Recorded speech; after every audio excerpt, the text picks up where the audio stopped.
তুমি এখনো আরেকজনের বউ আশা। আমি যদি তোমার এই মুহূর্তে বাড়িতে নিয়ে যাই, আমার বাপ জীবনে তোমার মাইনে নিব না। আমার কাছে পরিচিত একটা উকিল আছে, বন্ধু উকিল। আমি ওনার লোক আলাপ করে রাখছি, কালকে সকালে হার কাছে তোমার আমি নিয়ে যাবো। যেভাবে হোক ও জান, তোমার স্বামীর ডিভোর্স দেওয়া হয়, তারপর তোমার বাড়িতে নিয়ে যাবো। তখন দেখবা কেউ তোমার কিচ্ছু করতে পারবো না।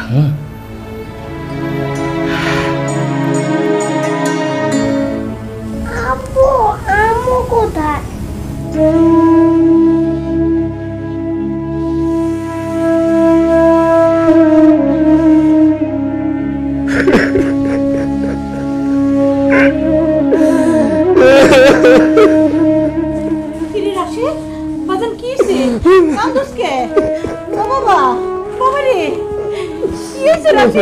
বাবা দি তুমি কাঁদতেছো কেন? হ্যাঁ, আশা কোথায়? আশার দেখতেছি না। আশা, আশা বৌমা তো ঘরে নাই। ওরা সেন বৌমা কই? বৌমা ঘরে নাই কে? মা, আশা আমার ছেড়ে চলে গেছে। মা, আমি আশারে হারায় পালাইছি। একটু আগে ওর প্রেমিকের হাত ধরে আমার সামনে থেকে চলে গেছে। মা, এখন আমার এই মাইয়াটার কি হবো? মা,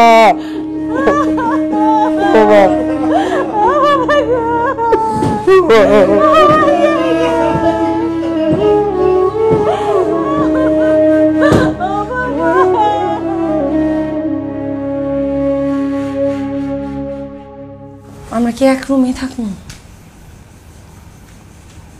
রুম যেহেতু একটা, এক লোকে তো থাকতে হইব। ও জান, আজকের রাতটা আমরা অনেক আড্ডা করুম, প্রেম করুম, প্রেমের সাগরে ভাসুম। আলমগীর, আমি কই কি, আমার তো কোনো ডিভোর্স হয় নাই। আমার ডিভোর্সটা হোক, তোমার লোকে বিয়ে হোক, এরপর। কালকে যদি তোমার স্বামীর লাগে তোমার ডিভোর্স হয়ে যায়, তারপর দিন থেকে তো তুমি আমার, আমি বিয়ে করে ফেলাম। কতদিন পর তোমার কাছে পাইছি জান। চলো না সময়টা মধুর করে তুলি। আলমগীর, আমি তোমার খুঁজছি না, আগে বিয়াটা হোক, এর আগে।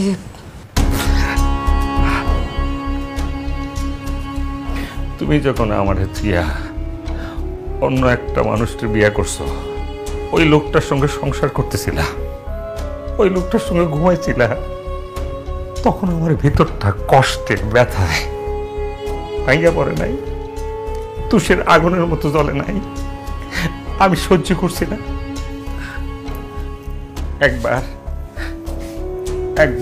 তুমি আমার কাছে আইসা আদর করে আমার কষ্টটা ভুলে দাও না।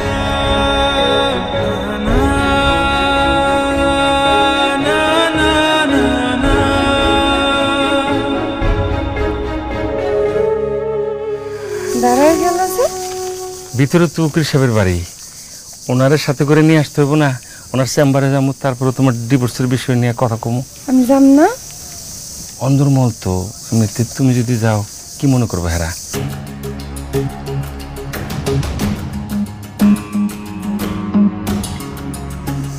আমি আসতেছি, বেশিক্ষণ লাগবে না। I love you.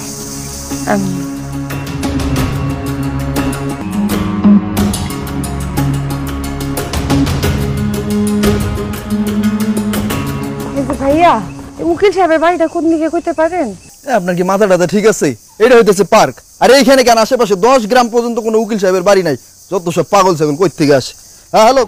আসসালামু আলাইকুম চাচা। ওয়ালাইকুম সালাম। এই মেয়ে, তুমি কি আলমগীর করতেছো? আমার নাম আশা, আমি আলমগীরের পরিচিত। কই আলমগীর? এই আলমগীর তো গত 2 দিন হয়েছে ঢাকায় গেছে। ওই আজকে রাতে 9টায় ওর ফ্লাইট, ও তো দুবাই যাবে।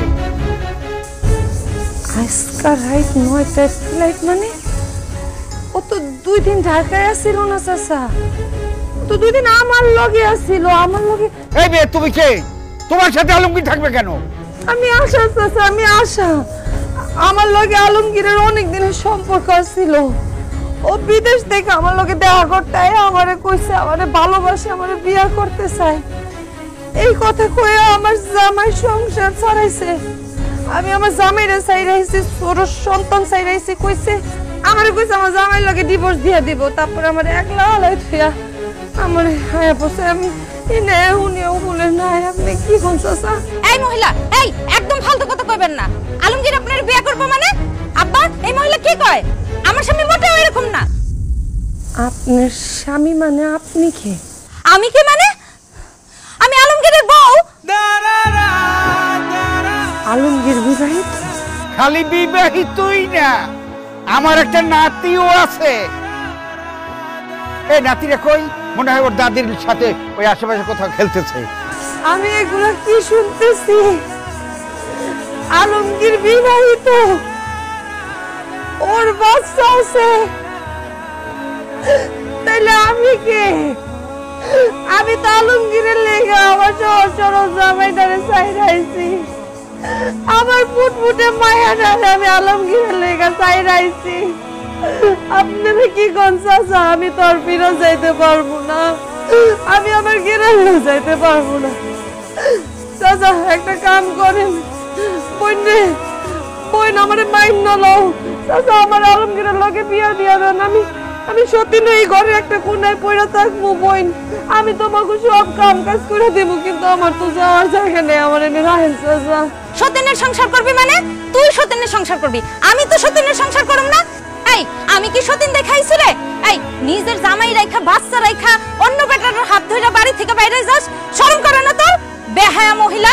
আব্বা, আব্বা আপনি এই মহিলার কিছু করেন না? চরিত্রহীন বাজে মহিলা, এর ঘাড় ধাক্কা দিয়ে বাইর করে দেন। এই এই নির্লজ্জ মহিলা, এখানে দাঁড়াই তামসা করো। এই দাও ধাক্কা দাও, দাও তুই ধাক্কা দাও, দাও দাও। ফালতু জানি কোন জায়গায়।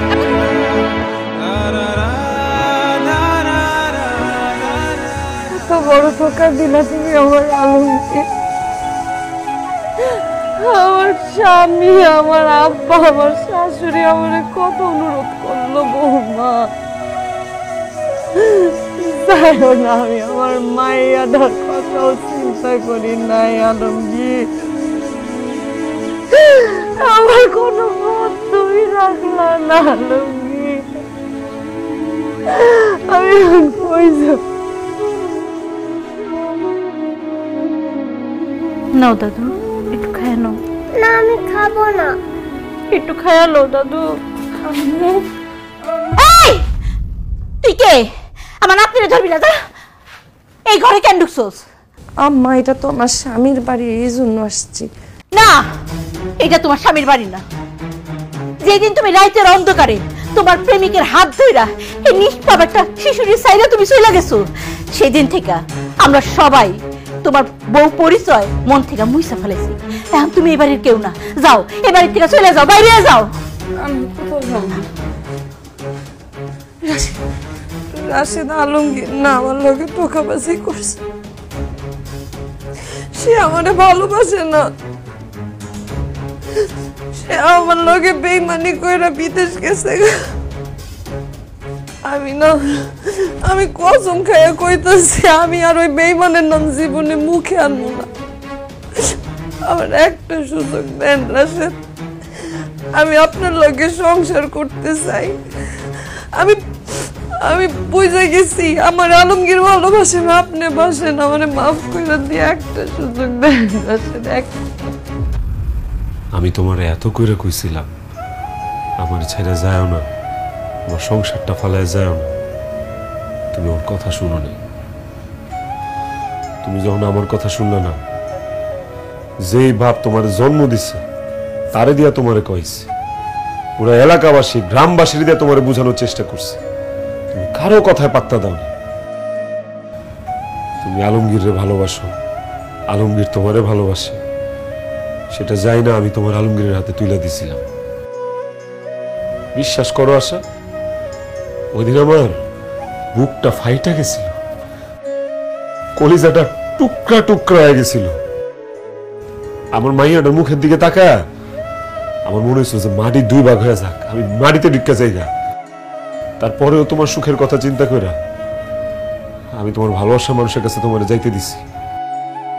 কিন্তু এমন একটা মানুষের কাছে তুমি তোমার স্বামী, সংসার, বাচ্চা, বাপ মা সবকিছু ফেলায় চলে গেলা, যে মানুষটা তোমার ভালোই বাসে না। আশা, একটা বিবাহিত মেয়েরে কোনো পুরুষ মানুষ মন দিয়া ভালোবাসতে পারে না। ভালোবাসা তার খায়েশ মেটানোর লাইগা, অথবা তার কোনো একটা স্বার্থ আছে, সেই স্বার্থ হাসিলের লাইগা। একটা বিবাহিত মেয়ের সবচেয়ে বড় আশ্রয় বলো, মাথার উপর ছাদ বলো, অভিভাবক বলো, সেটা হলো তার স্বামী। বিবাহিত মেয়েদের স্বামী ছাড়া অন্য কেউ আপন হয় না। তুমি এটা বুঝতে পারো না আশা। আজকে যদি আমি তোমার আবার গ্রহণ করি, তাহলে এটা একটা অন্যায়ের প্রশ্রয় দেওয়া হইব। তোমার দেখা দেখি সমাজের আরো 10টা মহিলা এই একই অন্যায় করব, একই ভুল করব। তাই তোমার এই অন্যায়, এই পাপরে আমি প্রশ্রয় দিব না। তোমার এই পাপের শাস্তি তোমার পাইতেই হইব। আর তোমার শাস্তি হইল আমি তোমার সাথে সংসার করব না। তুমি আমার ডিভোর্স দিতে চাইছিলে না, আমি কইতেছি আমি তোমার ডিভোর্স দিব। যাও, বেরোয় যাও, বাইরে যাও। আমি যাবো না, আমি কই যাবো? আপনি এরকম কথা কইলেন না। আম্মু আম্মু আম্মু, তুমি তো সবাইরে বুঝায় বলো যে তুমি মারে ছাড়া থাকতে পারবা না। বলো না, আমি তোমাকে ছাড়া থাকতে পারবো, তুমি একটা খারাপ মহিলা।